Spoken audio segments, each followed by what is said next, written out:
All right, there we go. It's slow moving. Everything technology's been slow all day at school, everywhere, even at home. Anyway, how's everybody doing? It's been a couple of weeks that I haven't graced y'all with these wonderfully engaging talks, but that's cool. I want to give a shout out to what is it? Christine. She sent me an email, asked me how everything was going. I'm like, man, you know what? Time slips by, and this is not a requirement portion of this course for me to get on and talk to y'all, but it's something that I absolutely love. But time, man, time gets away from us. It's the craziest thing in the world, and with so many things going on, I kind of slacked. I slipped by. I do apologize for that. And I'm very formal today, guys. Very, very formal. So please accept my apologies for that too. Man, a lot of apologies. But anyway, I don't want to take up too much time. I do want to cover a couple things because we only have 3 more weeks. One of the main things that I have to let y'all know is that if you are taking care of your hours and you are taking care of the weekly assignments, and the final was just posted, which is a mock interview where you're literally just responding to questions on the Flipgrid. Hopefully I set that up right. I'm still working through Flipgrid. You'll have an A in the course, and it'll be super straightforward, super easy. You have an A. Now, if you haven't been participating in any of this stuff, you could really slip down. But make sure that you are taking care of everything.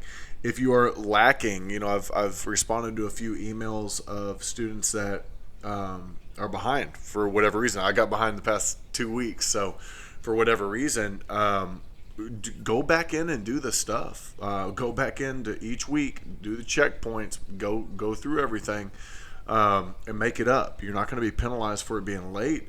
You're going to be rewarded with what you earned. So please do keep that in mind.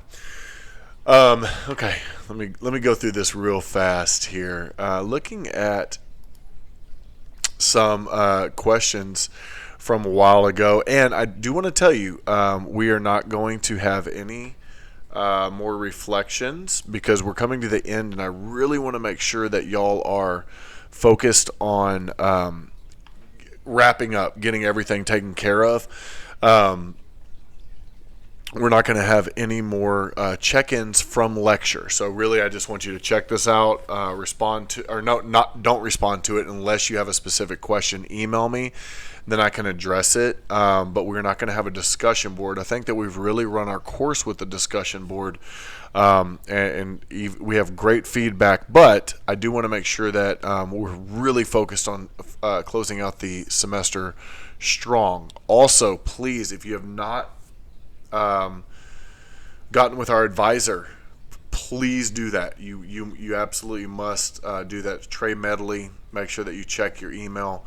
That is a big checkpoint for this course, and it also sets you up for success moving forward. So Christine asks, are we supposed to be answering these takeaways from the chapter or the lecture? The lecture, of course. Come on, nobody cares about that chapter. I'm kidding. We do care about the chapter. No question there. I'm going to run through these real fast. Let's see. Who wrote this? Abigail. Do you still have advocacy? Good Lord, I can't speak. Classes in Sci-Fair? I don't know. That's a good question. What do you think is most important in instilling hope into youth that they may be in situations outside of school that seem unhopeful? I'm real with them. I come from a divorced household that we were extremely poor, just plain and simple. And from life experience, I have the ability to share, without getting crazy, but I have the ability to share my personal experience and my successes, and it's just really becoming that motivator for them to where down the road they look at it and go, you know what, I can do And if you continue to really push that idea of you can, um, kids pick up on that. I hope I answered that. Let's see. All right, one more. Has there ever been a time that a student was going through abuse, neglect, and shockingly had no idea? Oh, I shockingly had no idea. They go to school laughing and smiling, and are dressed normal. Um, I have not uncovered that. Marielle, thank you for the question. I have not seen that, but I know it's happened. So I've never been exposed to holy smokes, that was happening to that student. But I just the thousands of students that I've taught, um, I guarantee that's happened. Have there been any teachers that were against the way you taught your students? No, Iris, thank you. That's a good question. It's I kind of own my craft, and we just actually had a new teacher hired on because our numbers were a little bit higher, and I told her straight up. She was doing a week of observations last week, or 2 weeks ago. And I told her, I said, you might not want to learn from me because I do things off the cuff, and I enjoy doing, like, reading y'all's questions for the first time while responding video. I don't, there's no right or wrong way to teach. You just have to do what's right for your students. And if you keep that in mind, you're going to be highly successful in education.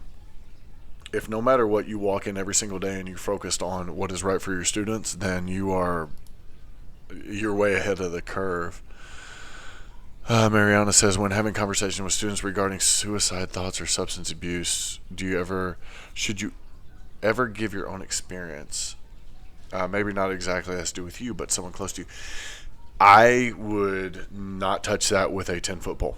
I would immediately kick it over to a counselor. Yeah, I would never touch a conversation regarding suicide. I would be a listener without question. Do not ever shut a kid off. But man, you're treading on some shaky ground there. I would immediately get with a counselor and have that student speak to them, not me. Heidi kind of has the same question. How do you handle yourself emotionally when a child speaks to you about suicide thoughts or child abuse? I am blessed to, in 14 years, I've never had that conversation. Ever. I've had stories, and I know of what's going on with a certain student in my class, or what has happened in the past, or somewhere along those lines. But I've never had that conversation with a student, and I'm lucky. And that's common because the counselors, especially in Sci-Fair and other big districts, they really put themselves out there for students, and students learn, trust, and believe.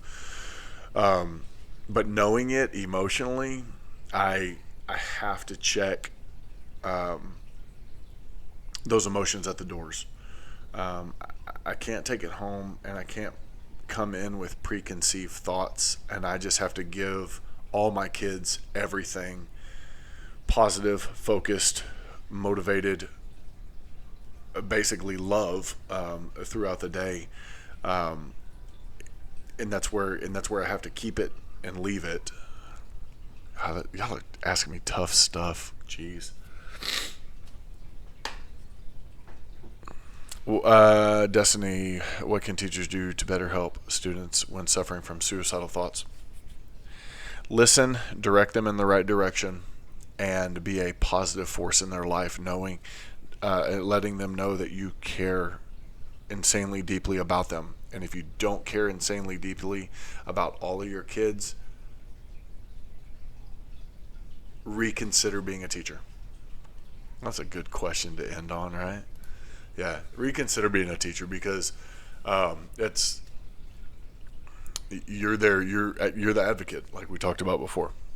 So all right, so this week, really quick, guys, great questions. Thank y'all so much. This week, looking at what we got going on. I'm going to break it down for you really fast. All right. So this is week 13. We do have technically 3 more weeks. Okay. So I'm going to have the stuff loaded for next week. Week 16 is technically going to be finals week, but we're already having our final pushed out there. And it is, again, it's a Flipgrid assignment. Please, somebody's going to click on it, and I'm sure it's not right, but click on the link, make a video at Flipgrid.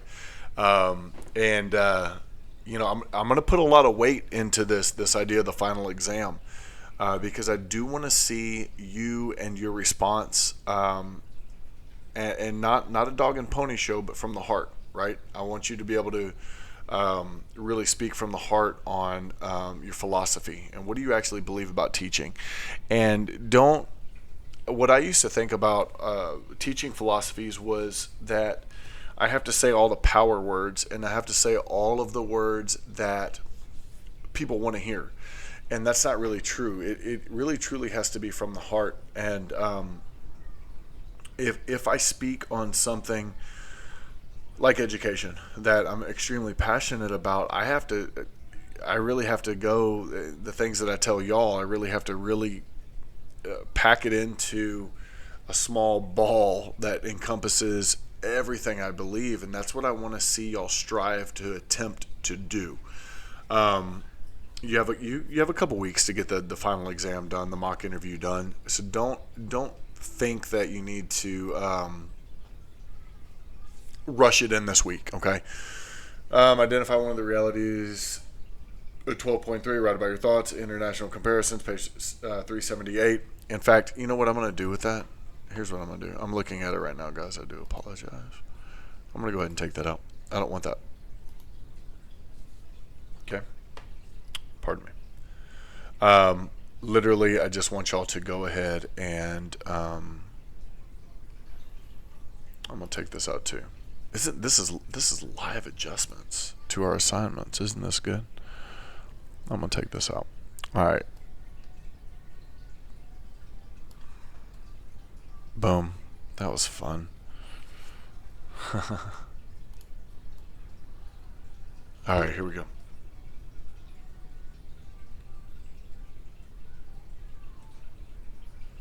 All right.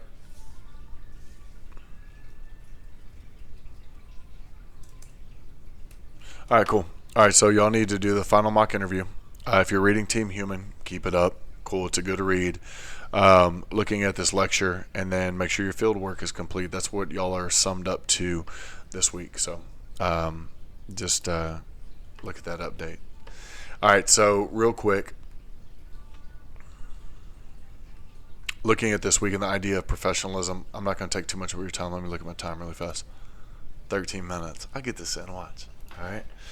So chapter 12 is all about professionalism, and I'm not sure I'm the one that needs to be explaining this idea of professionalism. So this is about field experience. Y'all are not observing field experience the way that that you will, but understand that student teaching is going to come, and you really need to bring, I won't go there. Okay, you really need to bring it as you are a guest, as the chapter says. Stay positive, be realistic, be respectful. This is common sense stuff, but unfortunately, it actually has to be said. There's a lot of, you have the ability to slack off tremendously whenever you're doing student teaching or observations, and if you do that, your chances of success go down tremendously. Professional organizations is one thing that stands out to me as far as what you need to be as a professional. There's a lot of professional organizations that get thrown at you, and there are a lot of teacher union styles. I'll leave that up to you to decide. I don't participate in any of them because I don't plan on violating any issues ever at all. But they do cost money. We are a right to work state. but you can still join these types of these packs, these unions, but whatever. One thing about involvement in school, I'll talk about this just for a minute. Contributing as a teacher profession, I own my school. Okay, plain and simple. I'm an Anthony Raven from the moment that we opened the doors 6 years ago, and previous to that, I was a Smith Sabercat, and I owned it. Okay, and that's my biggest advice of being a professional is owning your school and feeling that empowerment to own. You're going to have good and bad leadership. Hopefully, only ever good, but you're going to have good and bad leadership. But it's not about that. It's about the kids that walk through that door and look at you and say, I want to be a part of this family. Now, it's not that I go rah-rah to every single Raven sporting event, musical event, or play or whatever, because time constraints with family and 1,700 jobs. But own your school. Be proud of your school. If you're not proud of your school, find a different school. But be proud of your school. The idea of relationships, and I talk about relationships with students quite a bit, but the idea of maintaining professional relationships it means that you have the ability to show care, you have the ability to show love, but in a professional sense, right? It's the idea of involving the families and I have a student right now that I email mom every day after 7th period and say, hey, he did good today, he did bad today, here's the high points, here's the low points, because I'm involving family. And he gets mad at me. He goes, this isn't my favorite class anymore. I'm like, well, we'll call him I don't know, Stapler. Well, Stapler, today wasn't a good day. Maybe tomorrow this will be your favorite class again. But looking at that relationship with students is paramount for your success. One thing that I'm going to touch on, and then I'm going to kind of wrap this up a little bit, but family barriers to involvement was mentioned in Chapter 12. Socioeconomic status ties directly into parents being very timid with school. For the most part, in lower socioeconomic status households, school failed them. They did it because they had to do it. They graduated or they got a GED, and that's it. And so they don't feel the importance of school. They don't see the importance of school to where maybe you and I see school. So you're not going to have the same effort. You're not going to see the family involvement. You're going to see parents that don't want the phone calls home because they're usually negative phone calls. And I'm going to be honest with you, I'm not the greatest phone caller in the world. I could be way, way better at it. But family involvement is going to be absolutely huge in creating that relationship. Like the student that I'm talking about, what do we call him, Stapler? He knows that I care deeply about him. He knows that I want him successful, but he hates whenever he has a bad day and I report on a bad day. But the next day he comes and he says, "Good morning, Mr. Hartman," right off the bat. And so he knows that structure is in place, and it's just absolutely perfect because I have him right now. I have his buy-in. I have his honestly his control throughout his school day, because I've known him for 3 years, from 6th to 8th grade, and I have him in my back pocket. I can make him complete work. I can make him get stuff done. Professional relationships with colleagues comes up in this chapter, and I'm going to tell you, play it safe, play it smart. Teaching is a cesspool of gossip, and that's all I'm going to say about that. Don't fall into bashing. Don't fall into gossip. Don't fall into the beauty shop type of play. Know what you're there for, and be that person. Realities of teaching, and this is where we're going to end. Bureaucratic overload. It's fun. Oh, we've done it for this many years. Let's continue to do it. Just pound it in, pound it in, pound it in. Your preparation will never meet reality. You can prepare, and then you implement a lesson, and you're like, I literally worked on this night and day for a week, and it was trash. Yeah, it's reality. So as you kind of hone your abilities and your craft, you do have to realize with experience comes the ability to have a laid back mentality to it. You want to be organized, you want to be structured, but man, relax. Just relax because every day changes. Every day's different. If you prep yourself for disappointment, you're going to be disappointed. If you prep yourself and man, it's not going to go good, it's not going to go good, it's cool.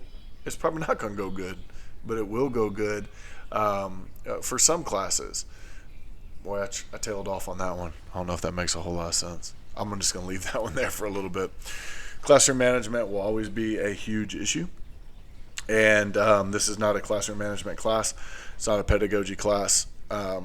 You literally have to, I'm just going to say structure, focus, and consistency with classroom management. It's not that you're a dictator. It's not that you're an all-authoritative ruler. It is the fact that you are somebody who has students' best interest in mind, and that's where your mind needs to be. And then public education under attack. It'll forever be under attack. It's a good hot topic. It is what it is, guys. I mean, it's one of the things that really gets me, and I'll end on this topic too, is public education and the idea that it's a bad thing, it's a negative thing. My response to that is people don't have anything else to talk about, so they do that. They talk about teachers and education and the bureaucratic processes, and I'm going to tell you, and this is what I'm going to end it on, this career is exactly, and it's with most careers, right? It's exactly what you make it. And if you choose to make it this countdown, 187-day countdown, this gossiping in the lounge, this, oh my God, that kid, I can't believe that kid. If you choose to make it that, you're going to burn out, you're going to be miserable. But if you choose to make it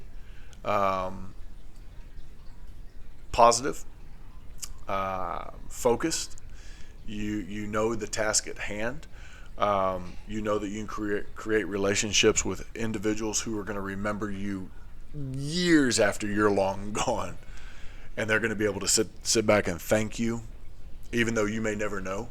They will. And if you can have that here, and if you can understand that, then you're going to be insanely successful in this career. So I'm going to leave it at that. That was probably all over the place. Guys, you don't have to do a reflection on this one. If you have a question, comment, or concern, hit me up with the email. I really want you to be able to focus on getting this final exam idea worked out, finishing your 16 hours.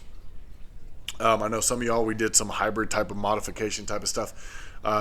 Get it knocked out, get it submitted, get your path to six. No, wrong. No, we're not doing that. I deleted that. Okay. Get all of your assignments wrapped up. Get out of this course with an A. 3 weeks. We're done. And that's it. So get with your advisor, Trey Medley. He's going to help you. Okay. Until next time, guys. I enjoyed it. Bye.